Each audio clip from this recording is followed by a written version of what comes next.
Depuis 1987, une étroite collaboration entre l'Institut Belleville, organisation non gouvernementale française, et des partenaires brésiliens tels l'IDACO et le CAC, a permis de développer des projets de coopération au Brésil.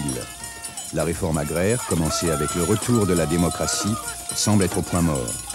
Elle aura cependant permis d'officialiser l'occupation des terres par quelques paysans, comme à Soldamania, communauté située à 50 km à l'ouest de Rio, et Sajoa da Boa Morte, située, elle, à 110 km au nord-est de Rio. Ces petits producteurs ont trouvé dans l'IDACO et l'Institut Belleville des partenaires à leur côté pour développer leur organisation et leur production. Eu sou sindicalista. Je suis un syndicaliste. J'ai participé à la transformation du syndicalisme brésilien traditionnel qui existait dans le passé.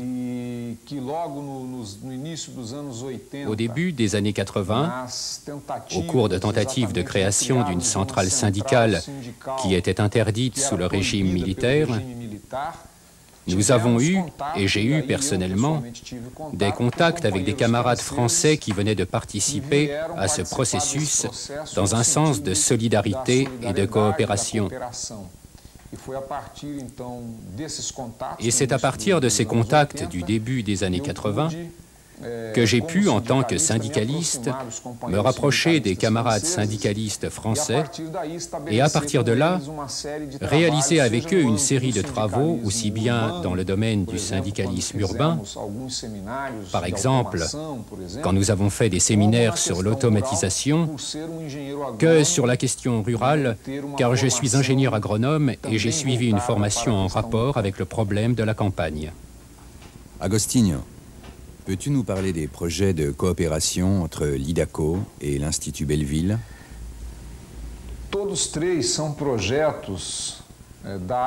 Ce sont tous les trois des projets ruraux, avec des ressemblances et des différences.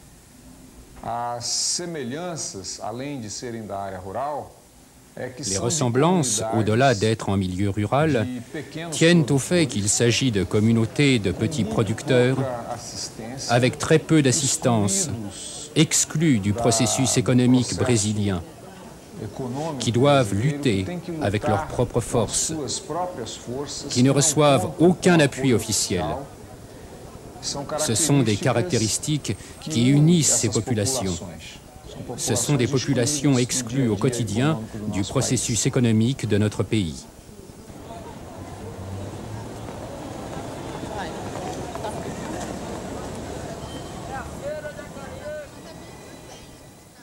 E desenvolvia em terras dos outros, né, uma pequena agricultura orgânica e fornecia para restaurantes. J'ai développé sur la terre des autres une petite agriculture organique. Je fournissais les restaurants biologiques, mais je n'avais pas de terre à moi pour produire. Et c'est à ce moment-là que le premier groupe s'est formé dans le quartier et qu'on est venu occuper cette terre dont nous savions que c'était une ancienne fazenda, propriété de l'Union. On a commencé l'occupation avec 10 familles. Ensuite, d'autres familles se sont jointes à nous et nous avons formé cette communauté.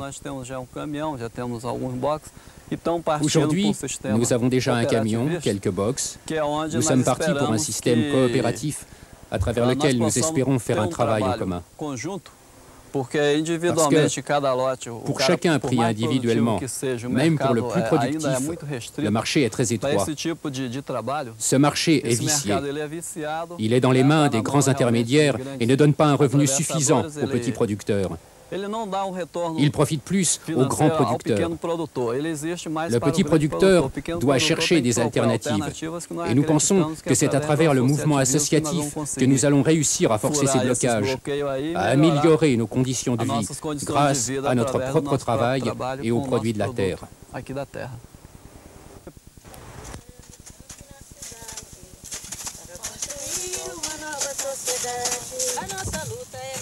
E na cidade, construir uma nova sociedade. A nossa luta é no campo e na cidade, construir uma nova sociedade. E depois que a gente veio para cá, a gente estava no terreno assim de fazendeiro, né? On vivait comme ça. On allait par là, on s'installait sur le terrain d'un fazendero. On a bien changé une dizaine de fois. Et puis, à la fin, on s'est retrouvés sans endroit pour habiter. Parce que le dernier fazendeiro chez qui on était, il nous a mis dehors. Et on est resté à la rue, pour ainsi dire. Et puis, il y a eu ce prêtre, cette messe dans l'église.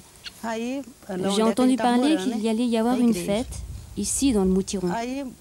Alors, j'ai demandé à venir, j'ai été invitée, j'ai eu l'adresse, et je suis venue ici.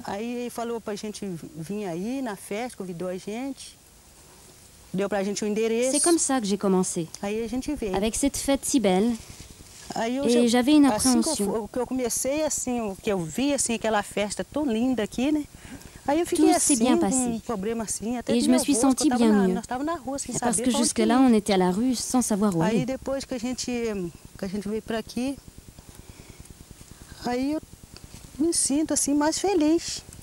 Maintenant, je suis bien ici avec mes enfants. Et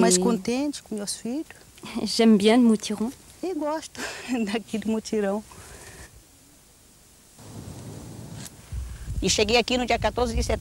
J'ai découvert Soldamagna quand je suis arrivée ici le 14 septembre 1986. Et c'était bien pour moi, parce que j'ai arrêté de payer un loyer. J'ai laissé la grande ville pour venir ici, j'ai commencé à travailler avec des amis.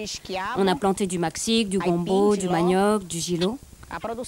La production est faible, parce que le sol ne permet pas de produire assez. Mais ça suffit pour ma propre survie, c'est convenable. Au moins, je me sens bien mieux ici qu'à la ville. Ma survie est plus facile ici que dans la grande ville. Parce qu'ici, le peu que je plante donne de quoi vendre et de quoi assurer ma propre consommation. Alors, je suis très heureuse ici à Soldamagna. Comment je vivais dans la grande ville? J'ai presque honte de dire que j'ai testé nos dactylos au secrétariat d'un chef du personnel de 1961 à 1979 et je ne suis arrivée à rien. Ici à la campagne, j'ai réussi beaucoup mieux que dans la grande ville.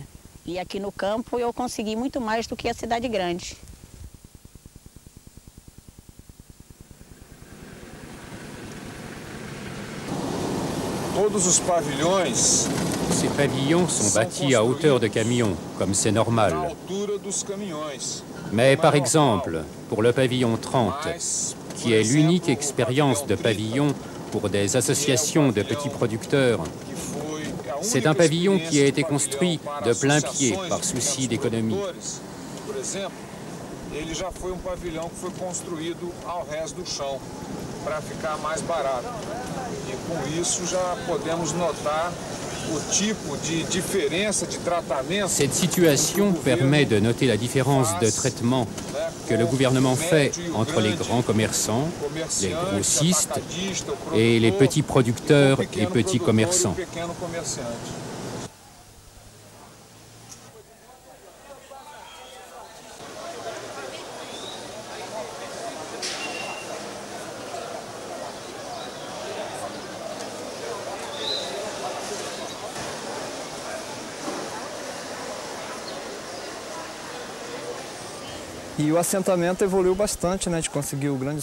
L'assentamento a pas mal évolué et on a réussi à organiser de grandes choses. Aujourd'hui, je fais partie de la direction. Je suis directeur de la production et de la commercialisation. Et j'essaie avec les autres camarades d'engager des travaux, de revendiquer à l'extérieur avec des organismes engagés à nos côtés qui nous donnent un appui quand c'est nécessaire.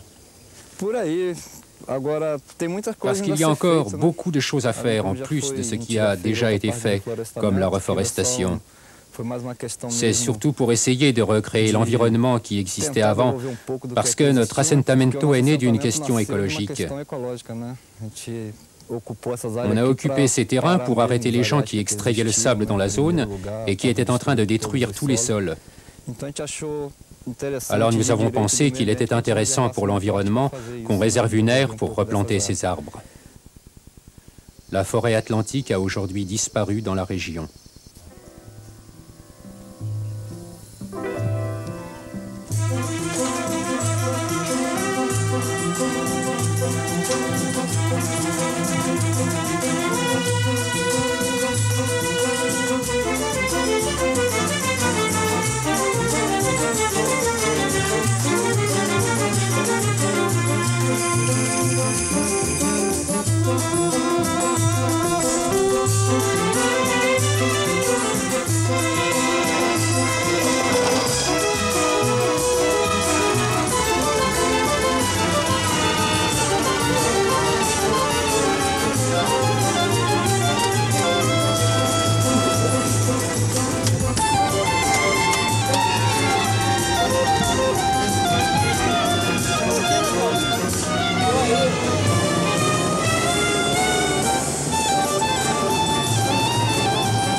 Les circuits traditionnels de commercialisation ne sont pas adaptés à la production des petits paysans. Les petits producteurs créent eux-mêmes des circuits de diffusion plus équitables, axés sur la vente directe du producteur au consommateur. Quelques exemples de ce type de marché voient le jour, forme de reconnaissance de leur identité par des municipalités, après de nombreuses démarches des associations auprès des autorités.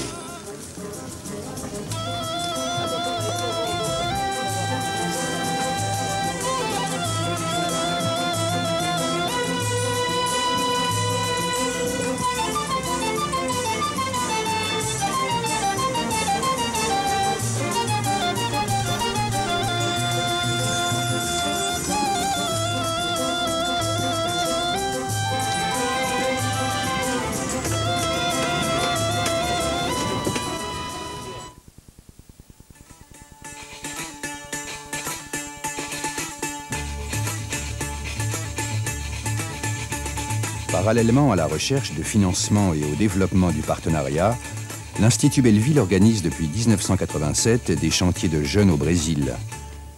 Cette forme de coopération permet d'ouvrir un dialogue concret entre les cultures, entre les hommes et les femmes, afin de construire plus de démocratie et de développer la solidarité.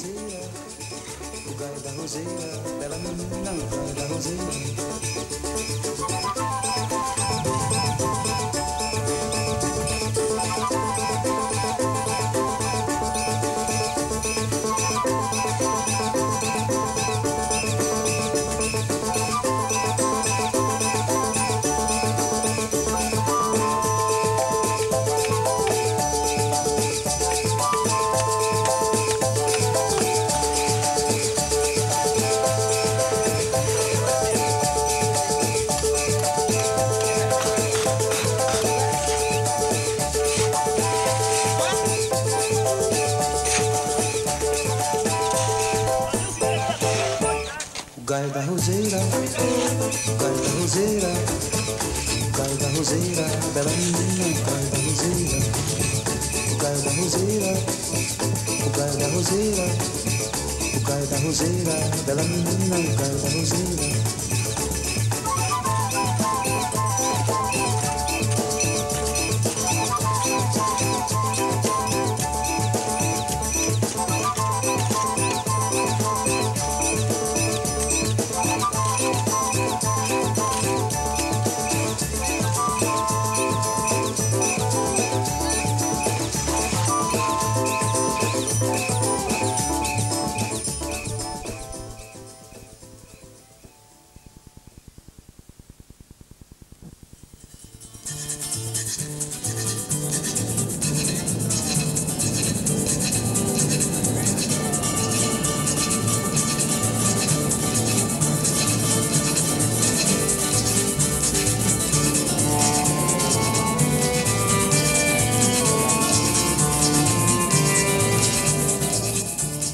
Mambucaba, implanté en plein cœur de ce qui reste de la forêt atlantique, à 190 km à l'ouest de Rio, est un exemple de communauté pour laquelle l'accès à l'énergie électrique reste un problème majeur à résoudre pour améliorer la qualité de vie et participer au développement de projets des habitants.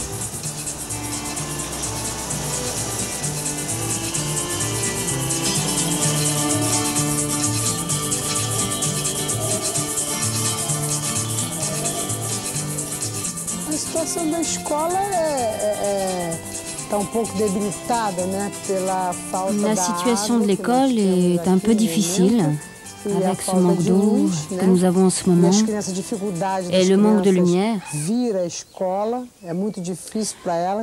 Et les enfants, c'est très difficile pour les enfants de venir à l'école parce qu'ils habitent loin, à 40 minutes, à 1 heure, à 2 heures. Alors c'est difficile pour eux d'arriver jusqu'ici. Ça serait très important pour moi, l'énergie électrique, parce qu'en plus d'amener l'eau dans ma maison et dans l'école, ça m'intéresserait pour le projet MOVA. C'est un projet d'alphabétisation des adultes et ceux-ci ne peuvent suivre les cours que le soir. Alors, l'eau et la lumière sont des facteurs primordiaux pour l'école. Surtout la lumière, pour l'alphabétisation des adultes, parce qu'ils en ont besoin pour l'agriculture et aussi pour leur travail.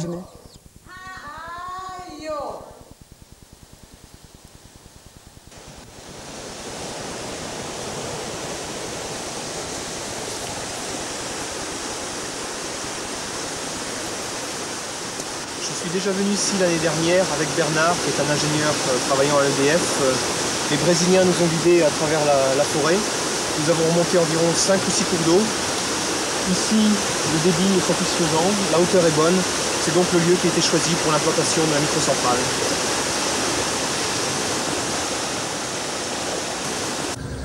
Eu sou Rogério Grassini, gerente da Serge de Angra dos Reis. Je suis Rogério Grassini, gérant de la Serge d'Angra dos Reis. Tout d'abord, je voudrais dire que la convention entre l'IDACO et l'Institut Belleville concernant la construction d'une microcentrale électrique est une initiative très importante pour nous. Et nous pourrons y participer d'une certaine manière. Parce que ça permettra d'atteindre diverses localités et communautés démunies de notre région qu'il serait très difficile de pourvoir en électricité sans cette initiative, principalement à cause du coût d'alimentation de ces localités par la voie conventionnelle.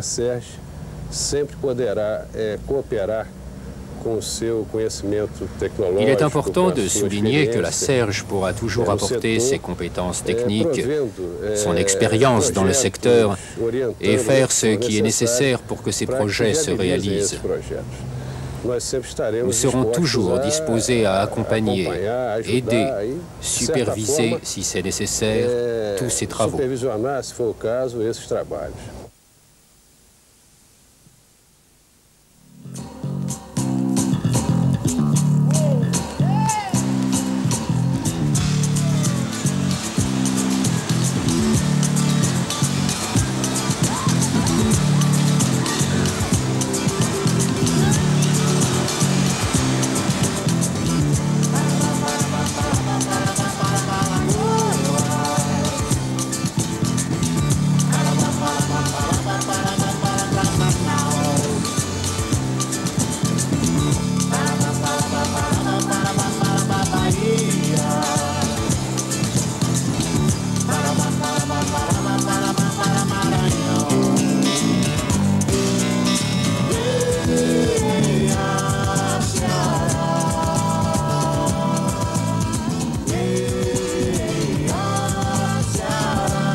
Banlieue nord de Rio, San João de Meriti rassemble 500 000 habitants.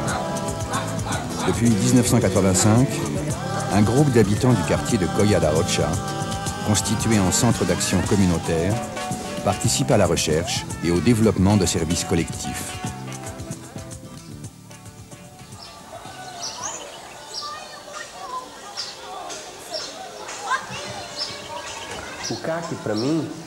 Le CAC, le Centre d'action communautaire, c'est pour moi une grande possibilité de pouvoir, à travers un poste de santé, entrer en contact avec une population qui manque d'informations, privée de liberté dans sa vie, et de pouvoir développer ici un travail de thérapie, une connaissance que j'ai acquise dans la pratique de travail avec des groupes.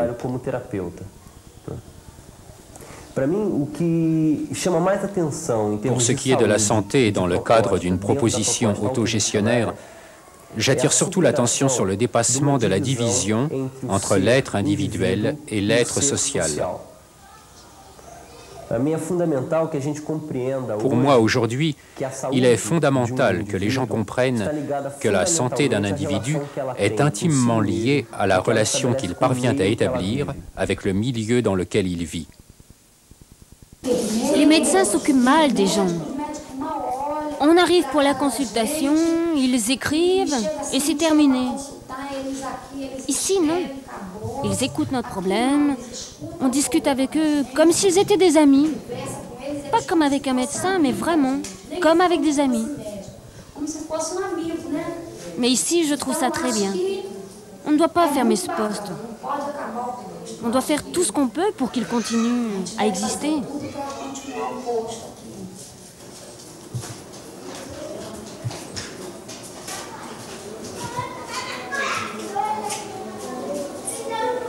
A proposta desse posto de saúde, então, veio como uma forma de demonstrar para... La proposition de ce poste de santé a été conçue comme une façon de montrer à la population et aux mouvements sociaux un modèle concret, pratique, qu'on puisse voir, qu'on puisse avoir comme référence quand on pense à ce que serait une qualité des soins, une humanisation de l'accueil. Et aussi pour montrer ce qui peut être fait raisonnablement, sans démagogie, dans le sens d'une participation de la communauté et des usagers dans la gestion des services.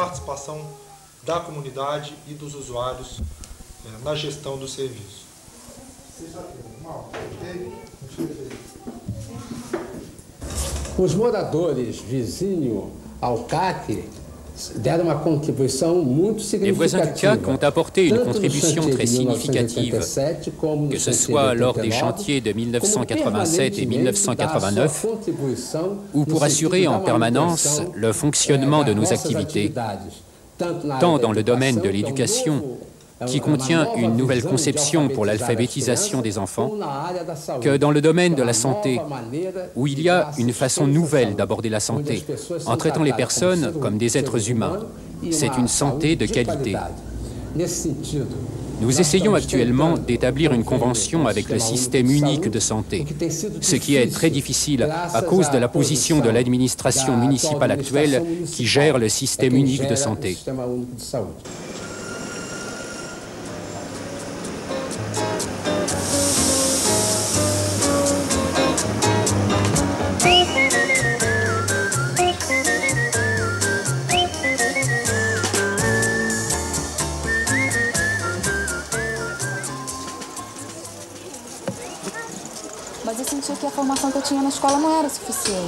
Je sentais que la formation que je recevais à l'école d'institutrice n'était pas suffisante. Parce qu'en vérité, on ne m'enseignait que ce qui se fait ici au Brésil et qui ne donne pas de résultats. Et les stages, c'était pareil. Ils finissaient par me montrer ce que je n'avais pas envie de faire, mais pas ce que je pourrais faire. Alors j'ai eu connaissance du CAC, par quelques professeurs qui donnaient des cours, comme Ecléa. Je suis venue voir comment se faisait le travail ici, puis j'ai suivi les cours.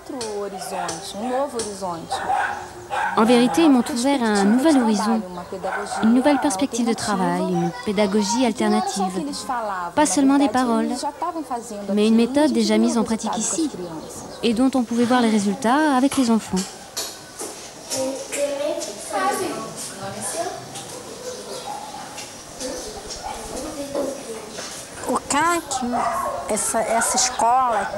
Le CAC, cette école ici, a surgi avec l'objectif de monter une nouvelle perspective pédagogique, de façon à aider le mouvement populaire et le mouvement syndical à définir le contenu de ces propositions de lutte.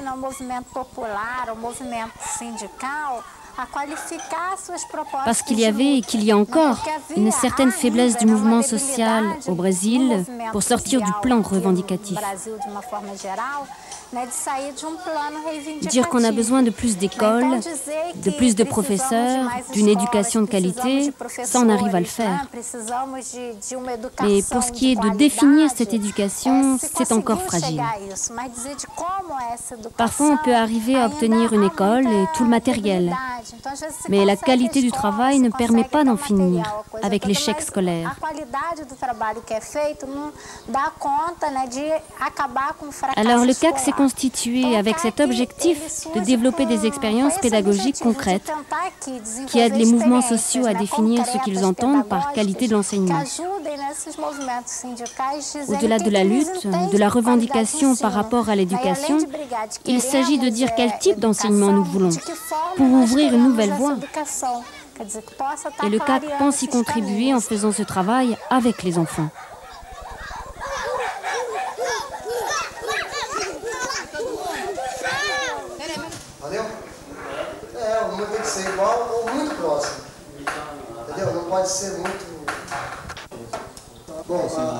Ce cours a lieu toutes les semaines, le lundi et le jeudi de 7h à 9h30 le soir. L'idée de ce cours, c'est d'accueillir les familles des enfants qui fréquentent l'école. Et on travaille un peu avec des gens qui ont arrêté l'enseignement, des gens qui ont abandonné leurs études initiales. Et l'idée avec ce travail le soir, c'est de récupérer ça, de les consolider. Que abandonaram as escolas iniciais. E a ideia, então, com esse trabalho da noite, tentar recuperalizar, fazer um trabalho de fortalecimento. Vovó assenta assim. Você é sozinha, ficar com A, vai ficar o quê? Não, K, e esse é de daquele som que eu falei, lembra? Eu falei, olha, caracol.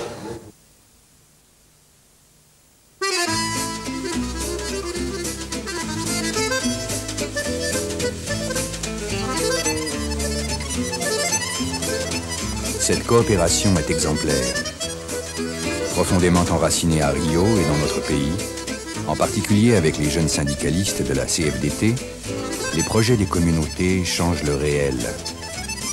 Les besoins, on le constate, sont immenses, irrésistibles. Ce qui est donc remarquable, c'est la construction patiente des outils de travail, de sa valorisation, de l'éducation, de la santé. Ces actions locales, menées dans la sueur et sous le soleil, préparent un avenir décidé et voulu par les personnes et les groupes.